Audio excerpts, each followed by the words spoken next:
How's it going? I'm Alice Trades, and today I'm going to be talking to you guys about candlesticks, the way they form, and the three main types of candles there are. So, what is a candlestick? So, every candlestick represents price movement over a fixed period of time. So, basically, they represent the period of time, whether that's 1 minute, 5 minutes, or 1 day.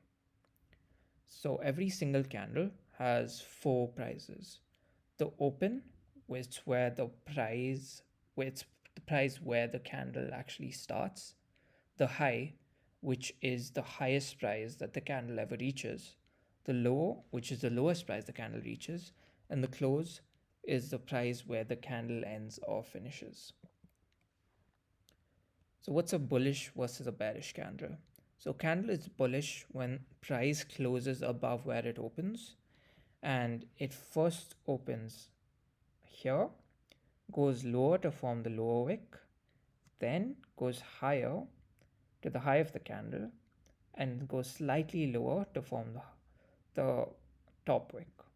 Whereas a bearish candle opens over here, goes higher first, then goes lower, and then closes here, forming the lower wick. So to understand the types of how a candle can form, we first need to understand what a swing point is. So a swing point, as you can see here, it's a 3 candle pattern which forms when price is going to reverse at a relevant point. So a bullish swing point first forms when price first moves down, rejects a level or any point of interest like an order block, fair value gap, or a relevant high and low, and then starts moving up higher. So in this case, the second candle takes the first candle's low and then closes within the first candle's range, while the third candle continues higher. So a strong directional move on this third candle confirms this swing point to go higher. So an example I have here on the right. So the second candle on the right, which is the higher time frame, and these candles are the lower time frames. So the second candle on the right took the low of the first candle and then moves higher, while the third candle keeps continuing higher. So now let's go into what a bearish swing point is. So the same way, first price is moving upwards, and then at a point of interest like an order block, fair value gap, or a relevant high or low, price rejects the level and then starts moving downwards. So in this case, the second candle takes the first candle's high and closes within the range of this first candle, while the third candle continues lower again. So as this example shows, the second candle took the high of the first candle and then starts collapsing lower, while the third candle continues lower. So what are the types of candles that can form at these swing points? There are 3 main types of candles. So the first one's a reversal candle. So the reversal candle shows the change in control. It happens when the previous candle's high or low is taken and it closes within the range of that first candle. So they generally have pretty long wicks showing that rejection, and it has a close in the opposite direction of the prior move. So if it was going down, and then it generally will close but like within the range of the first candle, generally the opposite. It forms the second candle within the swing point.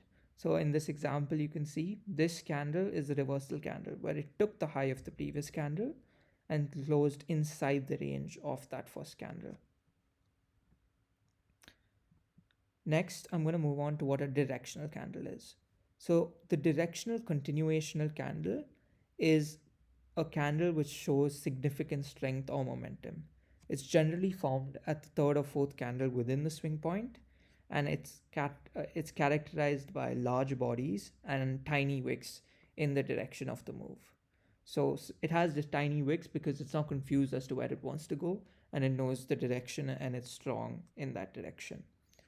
As you can see here, the fourth candle is the directional candle where price forms an extremely tiny wick, like barely any manipulation, and then goes higher while closing also with a very small wick. So the third and final type of candle that can form is the indecision candle. So these candles generally have small wicks with small bodies with large wicks on either side. So this means that neither the buyer or sellers are in control at this point, and the price is kind of confused as and uncertain as to where it wants to go. As you can see in this example, so the candle opens first, goes lower, and then starts moving higher, where it closes around the opening price of the candle. And this is characteristic of an indecision candle. It more or less closes around the opening price. So basically, these are the three ways the open, high, low close of a candle can form mainly. And trading a high probability move is basically pairing the open, high, low close of a lower time frame candle and aligning it with the open, high, low close of a higher time frame candle to capture the most ideal move.